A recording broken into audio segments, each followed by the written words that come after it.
Hola amigo, bienvenido a la transmisión de hoy. Me emociona llevarte la palabra hoy. Vamos a comenzar en 2 de Corintios y hablaremos del impacto de un corazón generoso. Te sorprenderá lo que comentan las escrituras sobre el efecto de llegar más lejos, el gran impacto que una persona generosa tiene. Sé que disfrutarás esto, aprenderás y espero que te anime a actuar. Vamos a la palabra juntos, 2 de Corintios.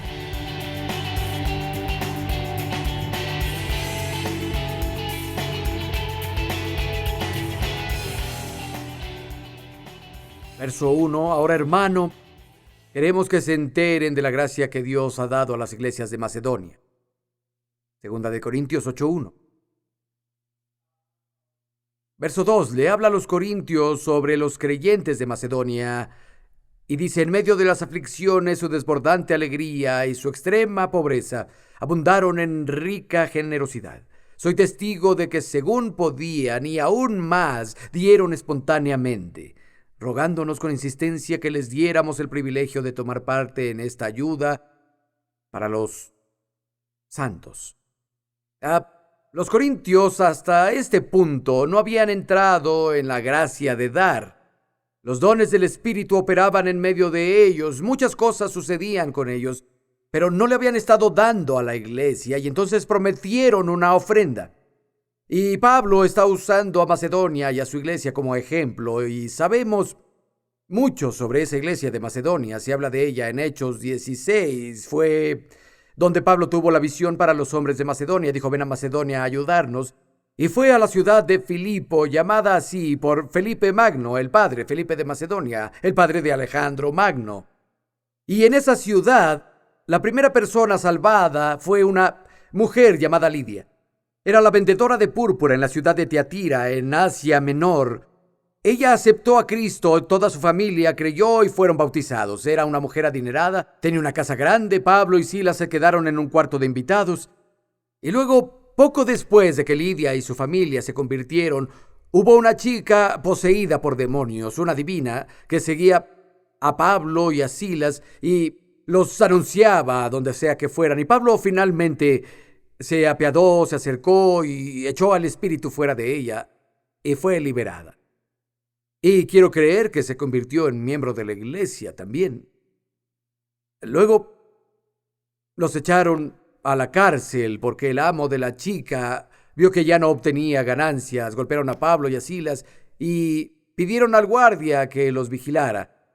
Y él los echó en lo profundo de la prisión y los tuvieron en ayuno. Conocemos la historia. Medianoche estaban orando y alabando y hubo un terremoto.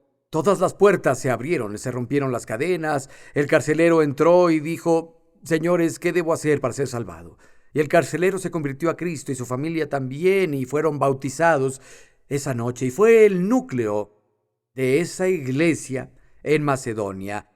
Y Pablo habla de la ofrenda en el sacrificio que dieron, aun cuando estaban experimentando un momento de mucha pobreza y gran aflicción, y aún así hicieron una ofrenda libre y muy generosa. De hecho, el verso 4 dice: nos rogaban con insistencia que recibiéramos su ofrenda. No era el ministro quien les rogaba y les insistía para que ellos dieran. Era justo lo opuesto. Ellos eran los que imploraban. Ellos eran los que insistían en dar. Le imploraban que recibiera la ofrenda. En general, verás a ministros intentando hacer que las personas les den y les imploran con urgencia. Y esto es completamente lo opuesto. ¿Por qué tenían tanta urgencia de ofrendar? Te diré por qué. Lidia era una mujer rica. Tiatira era el centro de la creación de este tipo de púrpura. Este era un negocio muy lucrativo. Y la usaban la realeza, y los de la clase alta de la sociedad mandaban teñir su ropa con este tipo de púrpura.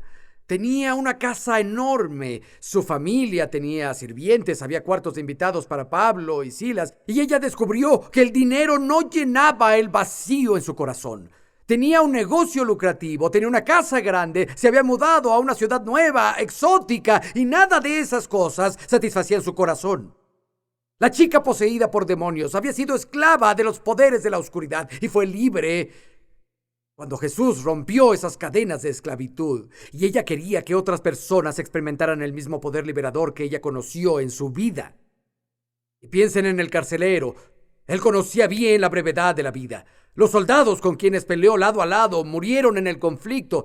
Tal vez vio muchas ejecuciones mientras fue carcelero y sabía que la vida podía irse así y luego venía la eternidad. Y también sintió el cambio en su vida. Pasó de ser insensible a ser extremadamente compasivo. Le dijeron que los pusiera en la cárcel. Ellos tenían la espalda sangrante, los acusaron sin razón. A él no le importó, los echó en la celda más profunda, no atendió sus heridas, nada, los encadenó. ¿Y qué hizo después? Se fue a dormir, completamente indiferente al sufrimiento humano. Tal vez era un antiguo soldado romano, un viejo veterano, y no le importaba nada el sufrimiento. Pero después de que es salvado, vemos que con cariño limpia sus heridas y prepara un banquete para ellos, los invita a venir a ver a su familia y a predicar la palabra a su familia. Él cambió. Su esposa y sus hijos debieron decir: mi padre ha cambiado, mi esposo ha cambiado. Quiero que el resto del mundo sepa esto. El carcelero tenía una urgencia, su familia tenía una urgencia, la chica poseída por demonios tenía una urgencia, Lidia y su casa tenían una urgencia porque habían entendido cada uno de ellos lo que era pasar de la oscuridad a la luz. Y se dieron cuenta que si alguien no hubiera pagado el viaje de Pablo y si nadie lo hubiera apoyado, ellos aún seguirían perdidos. Seguirían en la oscuridad espiritual y que iban a una eternidad sin Cristo. Y se dieron cuenta que ahora era su turno de apoyar. Y no solo dieron libremente, también con sacrificio, durante un tiempo de mucha dificultad. Dar así demuestra varias cosas. En primera, demuestra a quién pertenecemos y a quién nos entregamos. Vayan al verso 5 conmigo. Dice: dieron más de lo esperado y primero se entregaron a sí mismos al Señor y a nosotros a la voluntad de Dios. Escúchenme, a lo que sea, a quien sea que te entregues, le invertirás y te sacrificarás. A lo que le des tu corazón, vas a invertirle. A quien le des tu corazón, vas a invertirle y te sacrificarás por ello. Y Jesús lo dice así: donde está tu tesoro, ahí está tu corazón. Tu corazón y tu tesoro siempre están conectados. Lo que das, lo que sacrificas, lo que das, muestra lo que eres y a qué perteneces. Y lo segundo que hace es que prueba nuestro amor. Ahora le está escribiendo a los corintios y usa a los macedonios como ejemplo. Vean lo que dice referente a la ofrenda en el verso 24. Dice: por lo tanto, denles a ellos ante la iglesia una prueba de su amor y del por qué nos sentimos orgullosos de ustedes. Que dieran generosamente era una prueba, no la única, pero una de las pruebas de su amor. Tengo un amigo que hace muchos años fue a lo que en ese tiempo era vista y considerada como la nación más cerrada al evangelio en el planeta. La dirigía un dictador despiadado que ponía cargas al pueblo. Un tiempo fue conocida como uno de los países más prósperos de Europa y ahora toda la nación estaba en la pobreza. Las personas no tenían nada. Cada muestra de Dios fue erradicada del país.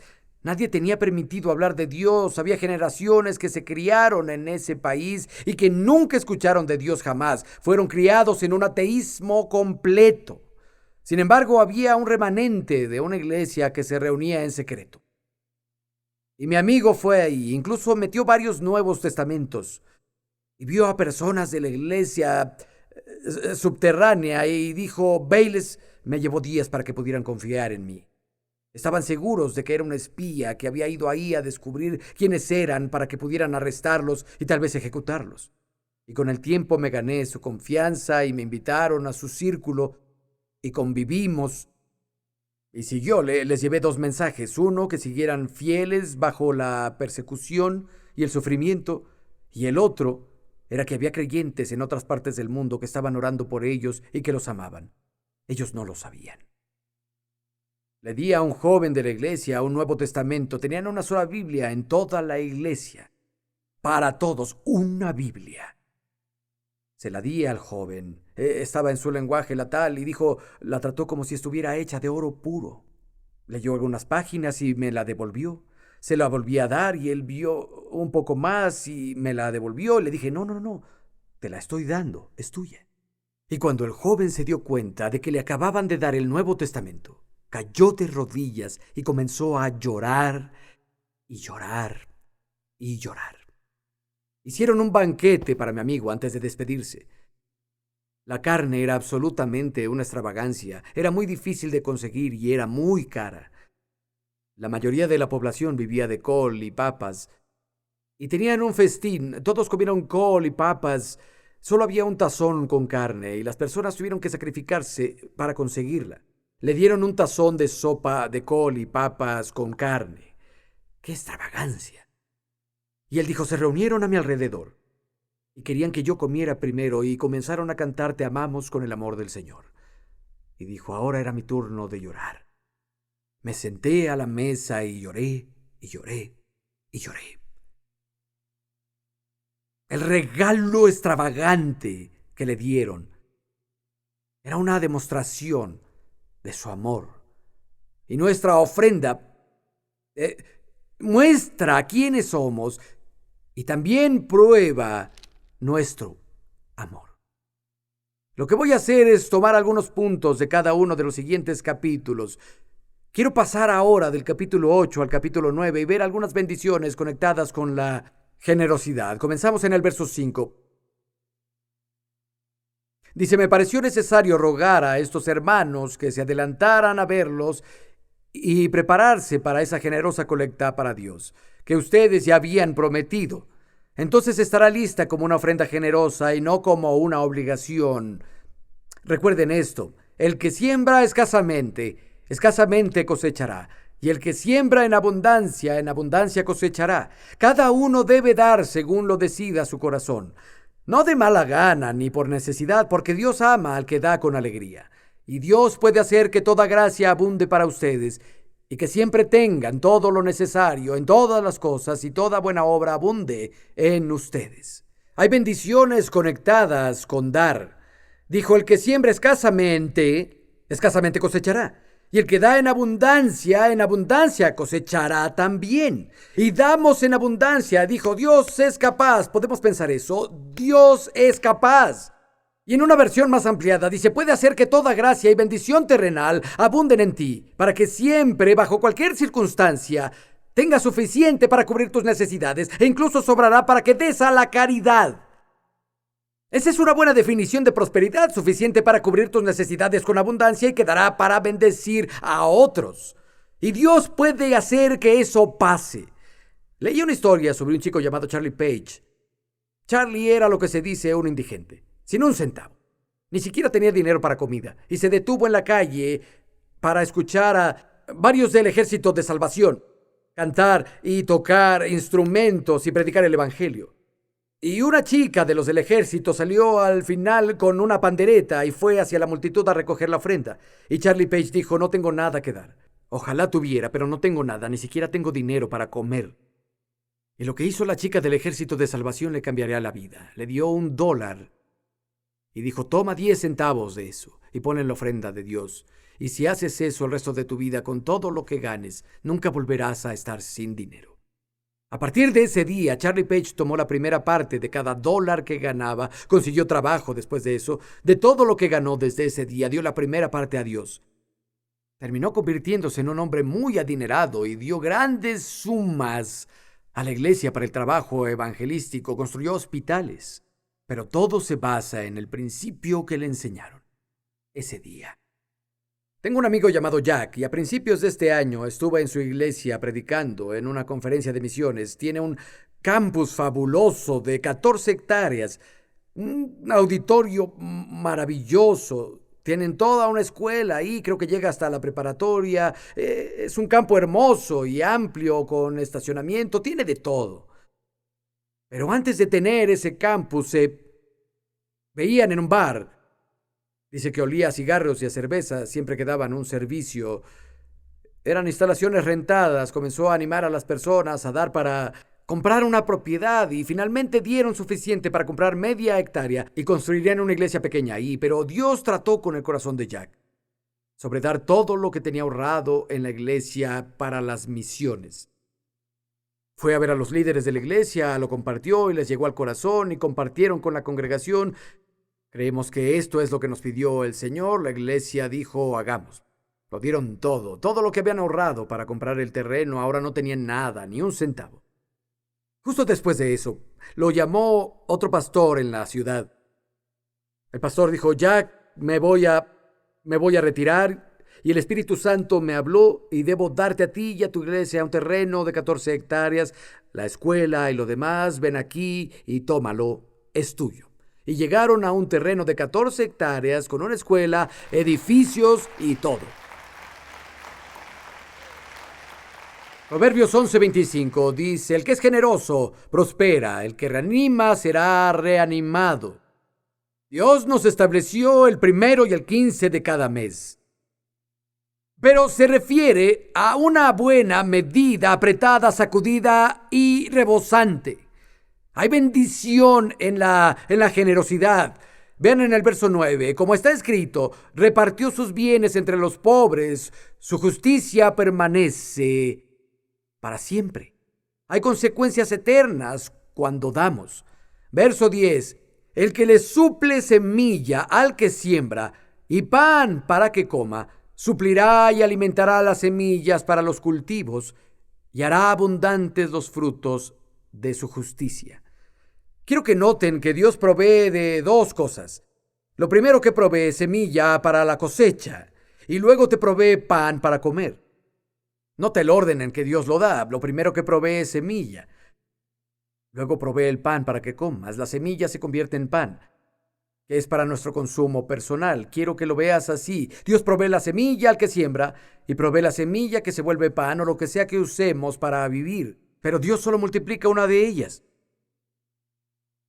Solo multiplica la semilla que siembras, no la semilla que tomas y usas para vivir.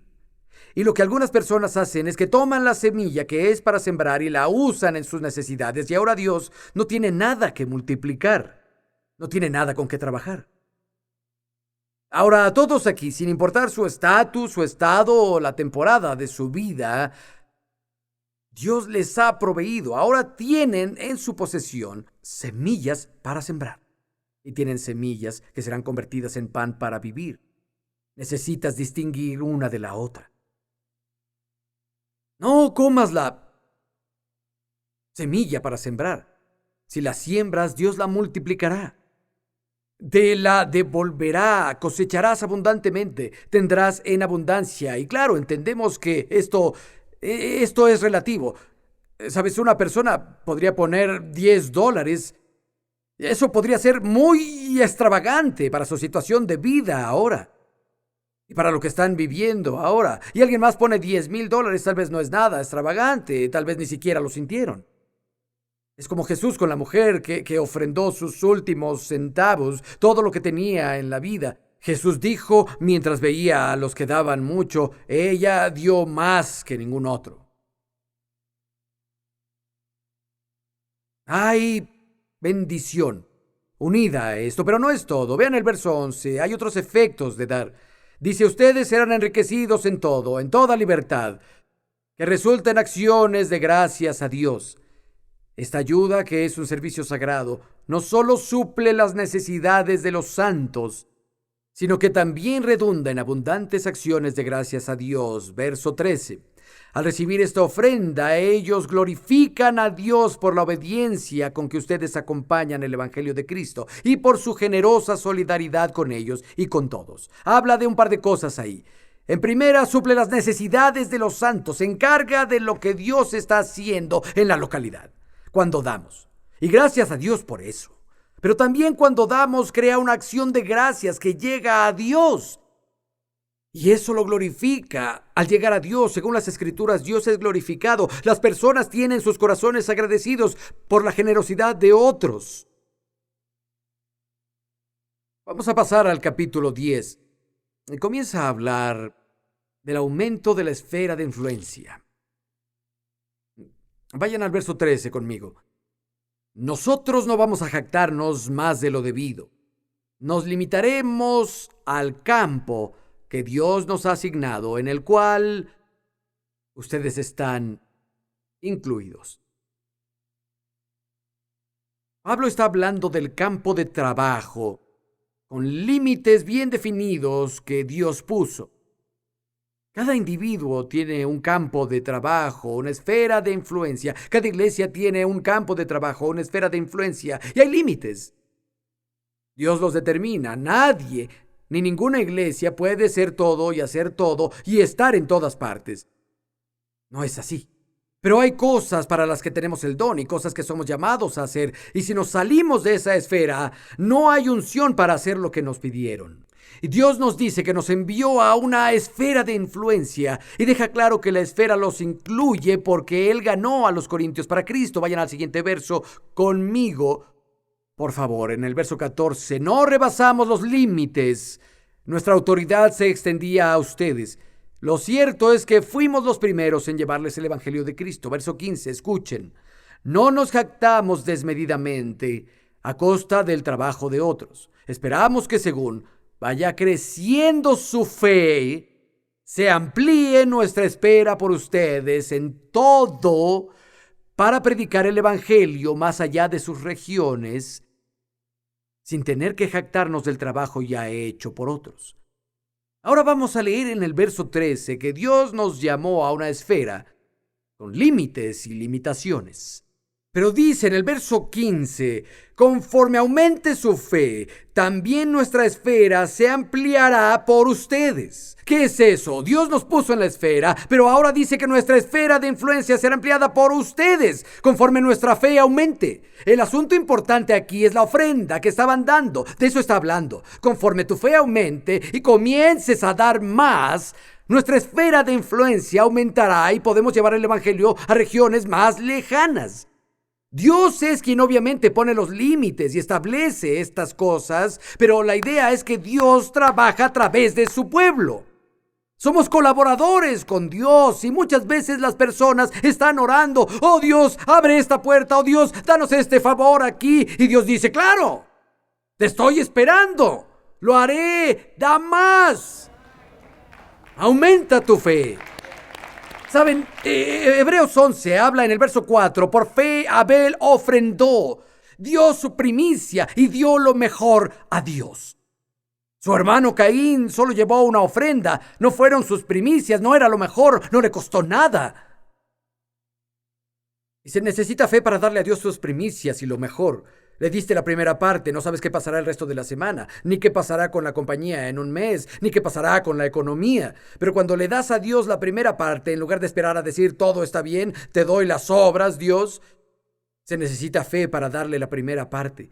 Y Pablo dice aquí, oye, Dios nos está dando una maravillosa esfera de influencia que te incluye, pero esperamos que tu fe aumente y que te comprometas en la gracia de ofrendar y esa esfera se agrandará mucho más a otras regiones para poder llevar el Evangelio cada vez más lejos.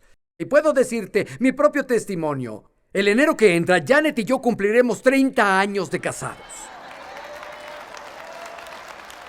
Y en 30 años nunca hemos fallado en honrar a Dios con la primera parte de nuestro ingreso. Y todos esos años en que fui creyente soltero, siempre le di a Dios la primera parte de mi ingreso y Janet hacía lo mismo. Hemos pasado por momentos difíciles financieramente en estos años. Pero puedo decirles que Dios siempre ha sido fiel. Siempre nos ha sacado adelante, nos ha dado de más, nos ha dado mucho. Nos ha dado algo el 1 y el 15 de cada mes, pero te digo que Dios es un Dios fiel. Y aquí estoy después de más de 35 años de hacerlo. La palabra de Dios es verdad. Cuando lo hacemos, se cubren las necesidades de la iglesia. Nuestra esfera de influencia como iglesia aumenta. Se abren puertas de bendición y provisión para Dios, para los que dan y genera corazones agradecidos que glorifican a Dios.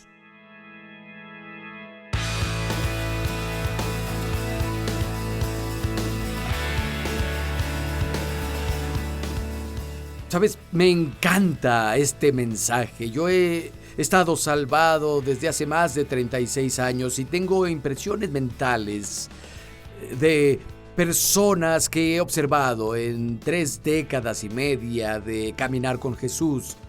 Y hay ciertos individuos que parecen atraer las bendiciones de Dios, son como imanes de bendiciones. El favor inusual llega a sus vidas y se abren oportunidades para ellos que parecen no abrirse para otros. Y un rasgo común que he encontrado en la vida de todas las personas que experimentan estas bendiciones inusuales de forma consistente es que son de corazones generosos. No es que se hayan ganado las bendiciones de Dios ni ponen en deuda a Dios con ellos. Dios no le debe nada a nadie. Pero creo que hay algo cuando tienes un corazón generoso que pone a una ley en movimiento. Lo que sembramos también cosechamos. Quiero animarte, serás bendecido porque hay bendición en dar a otros. Cuando le das a otras personas, tienes la alegría de ver qué pasa en sus vidas, pero inevitablemente se te regresa en buena medida, apretada, sacudida y rebosante. Nos vemos luego.